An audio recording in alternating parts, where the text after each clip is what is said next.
رات پرسکون تھی، آسمان خاموش، اور مکہ کی ایک چھوٹی سی گلی میں ایک دل عبادت میں مصروف تھا۔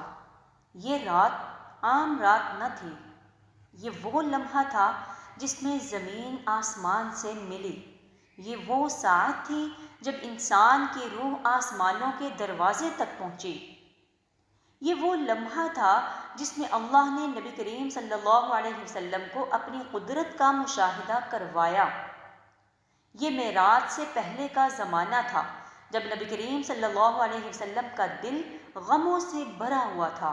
حضرت خدیجہ رضی اللہ تعالی عنہا دنیا سے جا چکی تھیں، ابو طالب کا سایہ اٹھ چکا تھا، اور طائف کی گلیوں نے نبی کریم صلی اللہ علیہ وسلم پر پتھر برسائے تھے۔ ایسے میں جب دنیا نے منہ موڑا، آسمان نے کہا، آؤ تمہیں وہ دکھائیں جو کسی نے نہیں دیکھا۔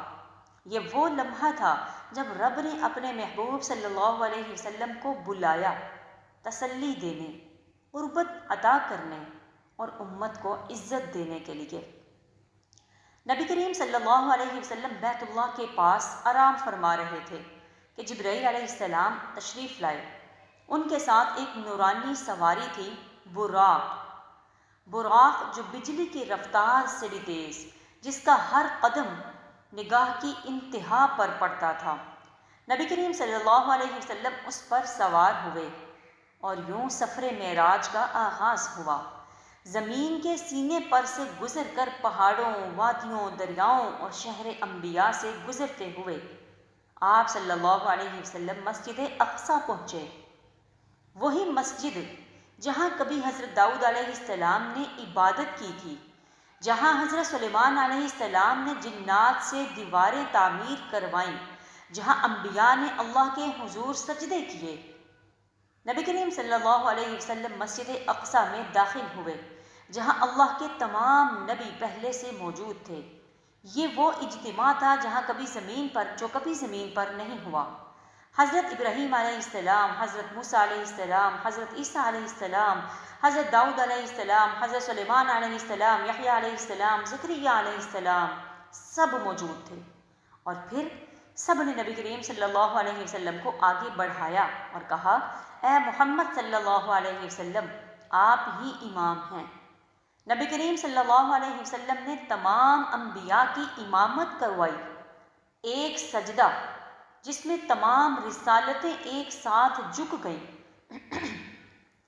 یہ لمحہ اعلان تھا کہ اب نبوت کا تاج آخری نبی صلی اللہ علیہ وسلم کے سر پر مکمل ہو چکا ہے۔ پھر آسمان کے دروازے کھلے، جبرائیل علیہ السلام کے ساتھ نبی کریم صلی اللہ علیہ وسلم اوپر کی طرف بڑھے۔ پہلے آسمان پر حضرت آدم علیہ السلام، دوسرے پر حضرت عیسیٰ علیہ السلام اور حضرت یحییٰ علیہ السلام، تیسرے پر حضرت یوسف علیہ السلام، چوتھے پر حضرت ادریس علیہ السلام، پانچویں پر حضرت ہارون علیہ السلام، چھٹے پر حضرت موسیٰ علیہ السلام اور ساتویں آسمان پر حضرت ابراہیم علیہ السلام۔ ہر آسمان پر خوش آمدید کہا گیا اور سب نے کہا، مرحبا اے نبی آخر الزمان صلی اللہ علیہ وسلم۔ پھر آپ صلی اللہ علیہ وسلم سدرۃ المنتہا تک پہنچے، جہاں جبرائیل علیہ السلام نے کہا، یا رسول اللہ، یہاں سے آگے میرا قدم نہیں جا سکتا۔ اور پھر نبی کریم صلی اللہ علیہ وسلم نے وہ قربت دیکھی جو کسی بشر کو نصیب نہیں ہوئی۔ اللہ نے اپنے محبوب سے کلام فرمایا اور فرمایا، میں نے تمہاری امت کے لیے دن میں 50 نمازیں فرض کیں۔ پھر موسیٰ علیہ السلام سے ملاقات ہوئی اور نبی کریم صلی اللہ علیہ وسلم نے دعا کے بعد نمازوں میں تخفیف کی، حتیٰ کہ 5 رہ گئیں، مگر اجر 50 کا ہی رکھا گیا۔ سبحان اللہ، یہ اللہ کی محبت تھی جو زمین پر بھیج دی گئی۔ نبی کریم صلی اللہ علیہ وسلم واپس مسجد اقصی آئے، پھر براق پر سوار ہو کر مکہ لوٹے۔ یہ سفر ایک رات میں مکمل ہوا، مگر اس نے انسانیت کی روح بدل دی۔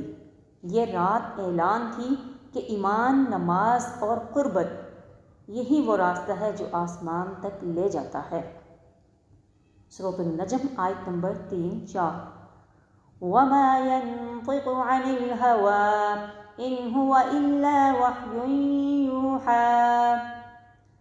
اس رات کے بعد مسجد اقصیٰ صرف ایک عمارت نہیں رہی، یہ ایمان کا دروازہ بن گئی، وہ جگہ جہاں زمین اور آسمان نے ملاقات کی، جہاں رسول اللہ صلی اللہ علیہ وسلم نے امامت فرمائی، جہاں سے امت کو قربت الہی کا پیغام ملا۔ یہ وہ مقام ہے جہاں اللہ نے دکھایا کہ جو میرے محبوب کے ساتھ جڑا وہ کبھی اکیلا نہیں۔ اگلی قسط میں ہم چلیں گے اسلام کے ابتدائی دور میں مسجد اقصیٰ کے حالات اور مسلمانوں کا پہلا قبلہ۔